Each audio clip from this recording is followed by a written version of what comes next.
My parents gave my sister a luxury villa and left me an empty parking lot. You can always sleep under the stars, they snickered. But when I turned it into a business, they wanted to share. I should have known this dinner was a setup. My parents never invited me over unless they had a reason, usually to remind me how much of a disappointment I was. But I went anyway, because deep down, I still had that stupid hope that maybe, just maybe, this time would be different. I work as a mechanic. Nothing fancy, but I'm good at it. I fix things, I get paid, I mind my own business. Meanwhile, my sister Emily, she's their perfect little angel. Never worked a real job in her life, always had everything handed to her. She could burn their house down, and they'd still find a way to blame me for it. So, I walk in, and Emily's already there, sipping wine like she owns the place. Dad's at the table, flipping through the newspaper. Mom's in the kitchen, pretending to be busy so she doesn't have to look at me too much. Wow, Emily smirks. You actually showed up. What, took the night off from changing tires? I ignore her and sit down. Mom said it was important. Dad finally folds his newspaper. It is. We've decided to divide our assets. Emily lights up instantly. She already knows she's getting something big. Mom smiles at her. We're giving you the beach house, sweetheart. Emily gasps, clutching her chest like she's won an Oscar.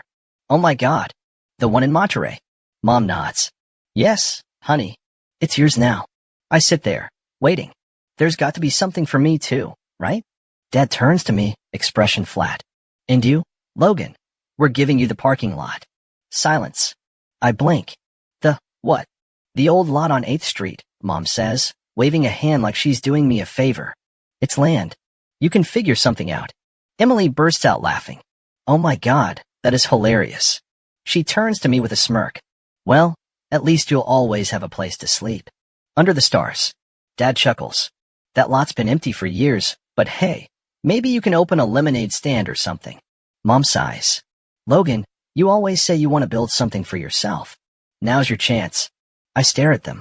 This wasn't even an insult disguised as kindness. This was straight up garbage. A memory flashes in my head, me at 16, coming home covered in grease from my first job at the auto shop. I'd been so proud. I walked in, holding my first paycheck, excited to show them I was working hard. Emily was on the couch, whining about wanting a new car for her birthday.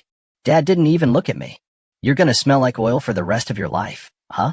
Mom shook her head. Well, at least he's useful. Maybe one day he'll fix your car for free, Emily. She never had to. They bought her a brand new BMW that same week. And now here we were, years later, and nothing had changed. I take a slow breath and push back from the table. You're serious?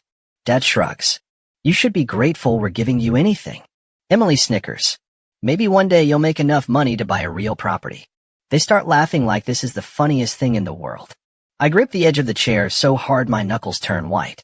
But I don't yell. I don't argue. I just nod. Okay. Mom frowns. That's it. No thank you.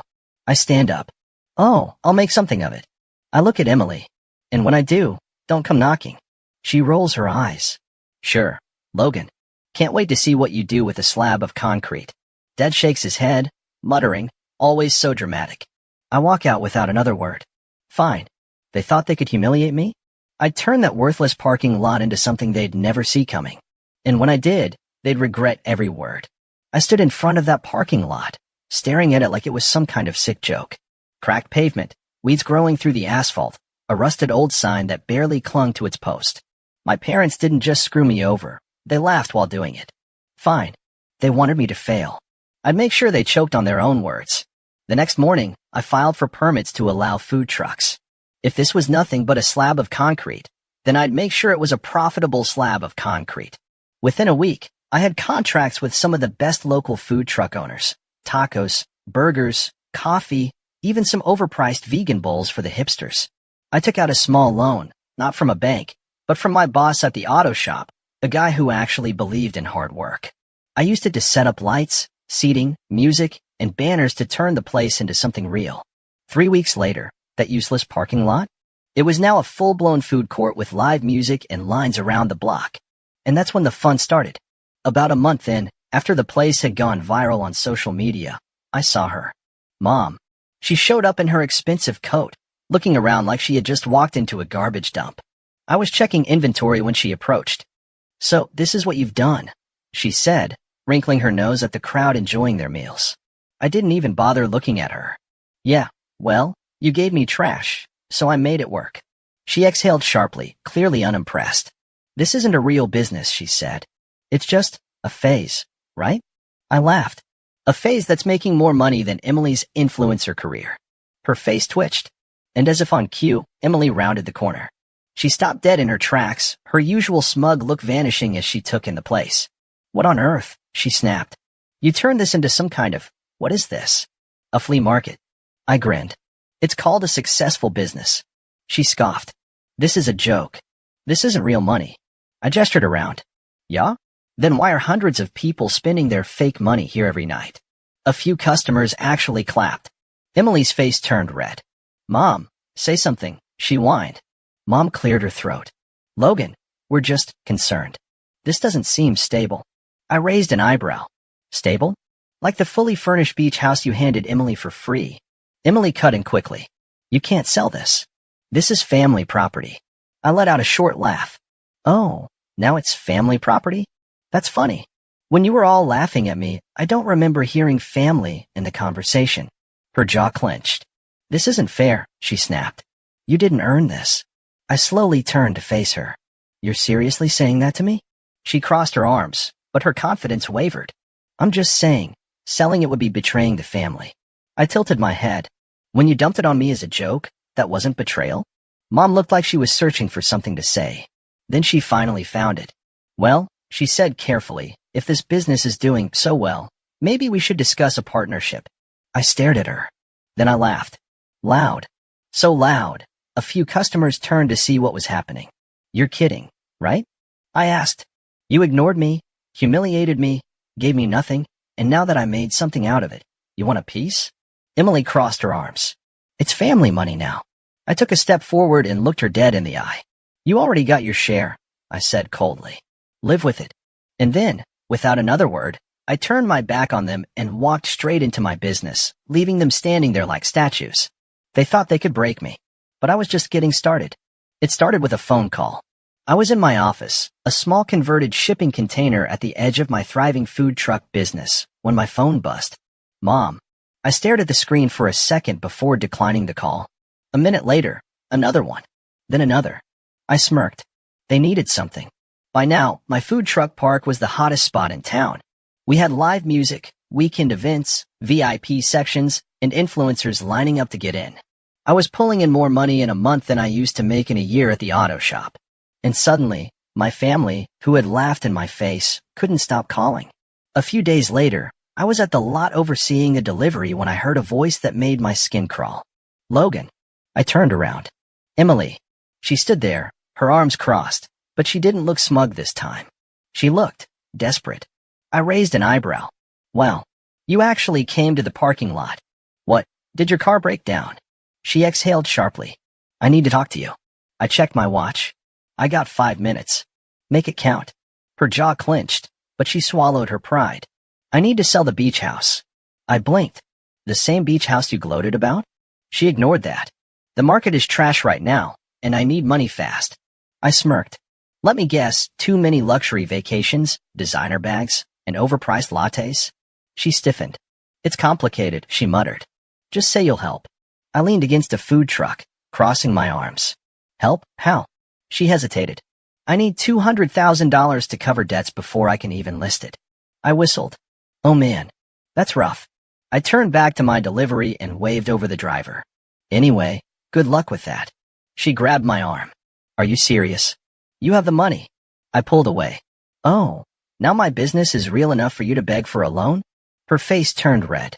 Logan, we're family. I laughed. Funny. Last time we talked, you told me I was a joke. Where's all that energy now? She opened her mouth, then closed it.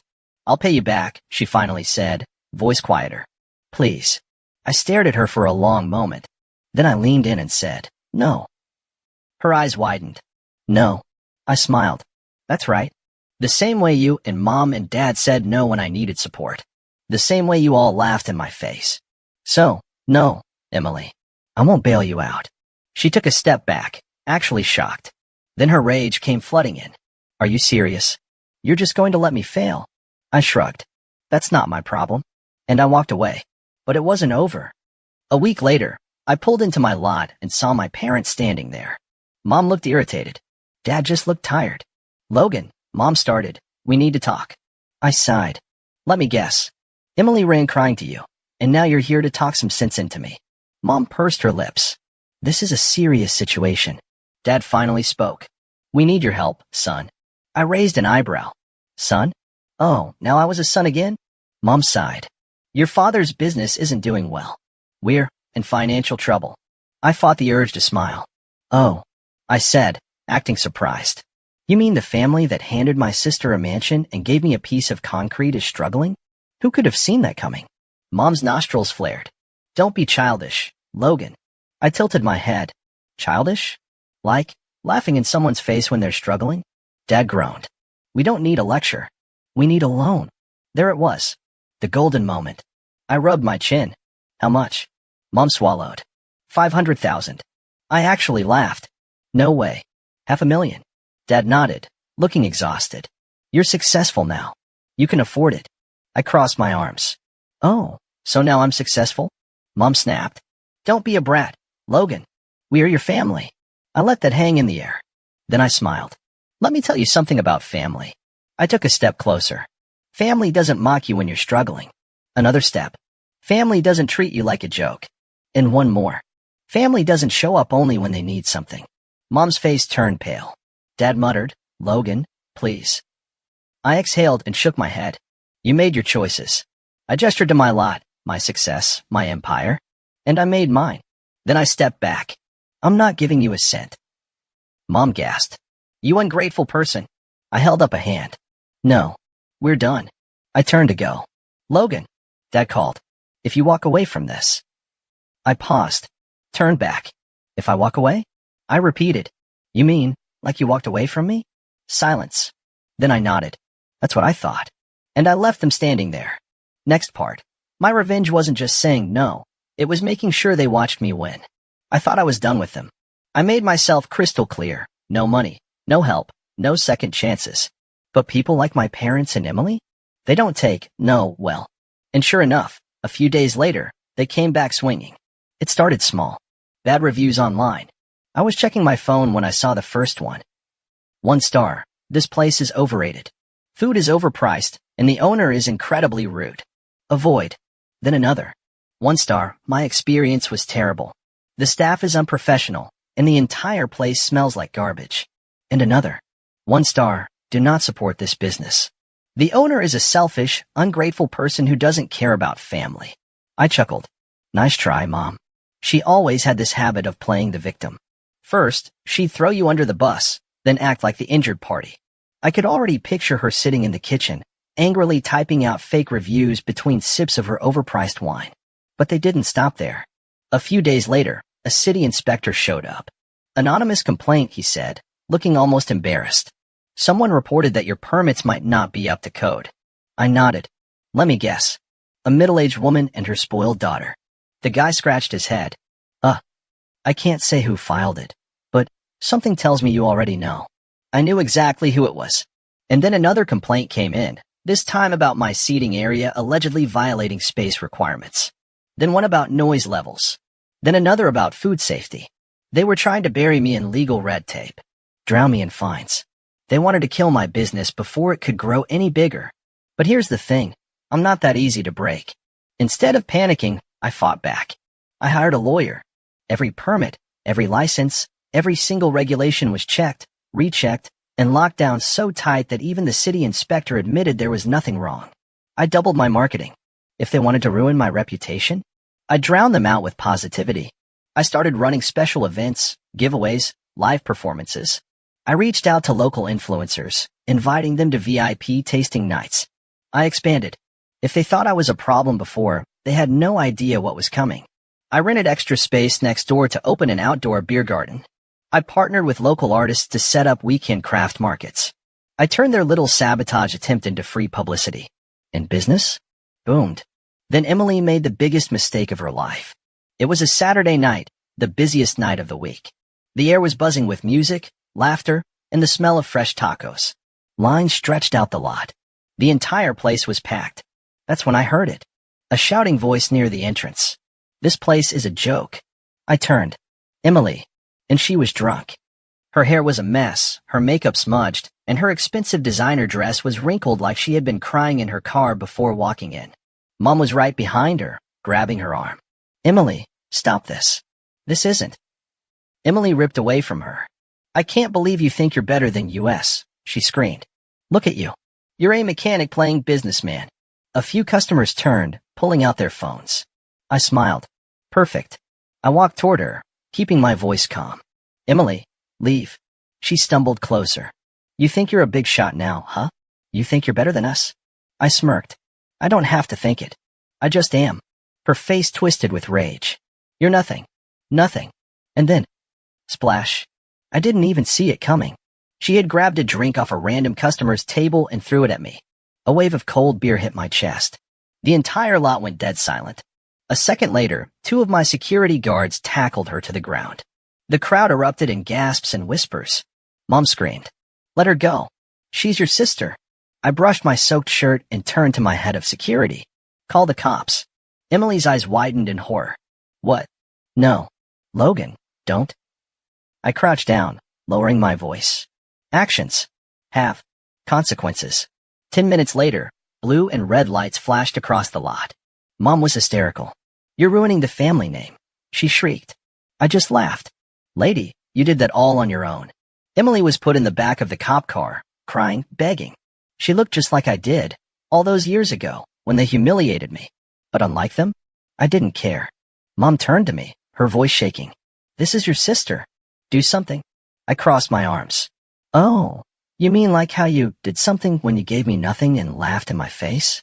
She had no answer for that. I turned, walking back toward my customers. Oh, I called over my shoulder. Hope the beach house is worth it. And then I went back to my thriving business. They wanted to watch me fail? Now they had front row seats to my success. After Emily's drunken meltdown and arrest, I thought they'd finally get the message. I was wrong.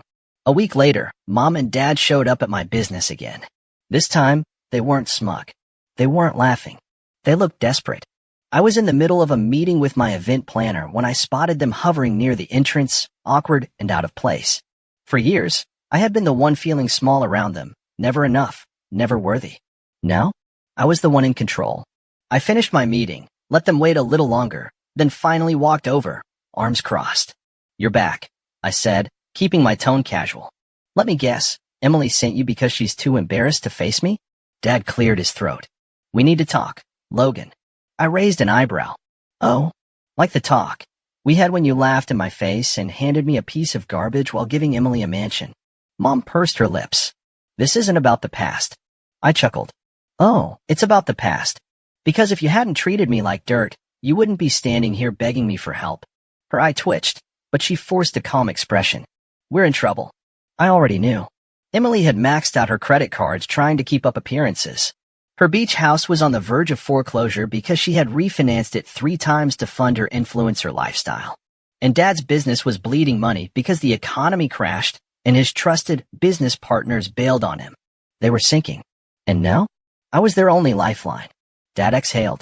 Logan, we're family. And family helps each other. I burst out laughing. That's rich. You didn't care at all about family when you screwed me over. Now that you're broke, suddenly, it's about family. Mom stiffened. You have more than enough to help us. Why are you being so spiteful? I stepped closer, lowering my voice. Spiteful? Oh, no. Spiteful would be me buying your house just to kick you out of it. Their eyes widened. Dad's face paled. You wouldn't. I smirked. Wouldn't I? Because here's the thing. I had been waiting for this moment. After Emily's meltdown, after their petty sabotage attempts, I knew they'd come crawling. So I made a backup plan. While they were busy drowning in debt, I had been buying property, expanding. And guess what? Their house, our childhood home, the bank had listed it for sale. And I had bought it. Mom's face went white. No, she whispered. You're lying. I pulled out my phone, scrolled, and held up the email confirmation. Logan Reed, new property purchase confirmed. Dad's hands shook. You bought our house? He croaked. I tilted my head. You mean the house you told me wasn't my home anymore? The one where you let Emily treat me like garbage? Mom grabbed my arm. Please, Logan. We'll do anything. Just don't take our home. I pulled away. Now you understand what it feels like to have something ripped away. She started crying, but I didn't care. And then, the final blow. I looked between them and took a deep breath. You know what? I said slowly. I'm not heartless. I'll give you the house. Mom gasped. You will. Dad let out a shaky breath of relief. I smirked. Sure. On one condition. They both nodded frantically. Anything. I took out a pen and paper from my pocket, a contract I had already prepared. I'll let you live in it, but I own it. And you will pay me rent. Every single month. No delays. Mom's jaw dropped. Logan, you can't be serious. I leaned in. Oh, I'm deadly serious. Dad swallowed hard. How much? I named my price. It was high. Very high. More than fair for the market, but high enough that they'd feel the weight of it every single month. Mom's face twisted in horror. You're charging us to live in our own home. She spat. No, I said with a grin. I'm charging you to live in my home. Silence. Dad exhaled. We don't have a choice, do we? I shrugged. Of course you do. There are plenty of cheap motels in town. Mom glared at me, but she knew she had lost. Slowly, with trembling hands, Dad signed the contract. Mom snatched the pen, digging it into the paper so hard I thought she'd tear it. When they finished, I took the contract, folded it neatly, and slid it into my pocket. Pleasure doing business with you. I turned, leaving them standing there. Dad slumped against the wall, rubbing his temples. Mom wiped her tears, her face a mask of pure humiliation. They had spent their entire lives belittling me, laughing at me, treating me like I was nothing. Now, I own their home. I own their future. I own them. And as I walked back into MY business, I smiled. They thought I'd be nothing? Now I owned everything. And they had nothing.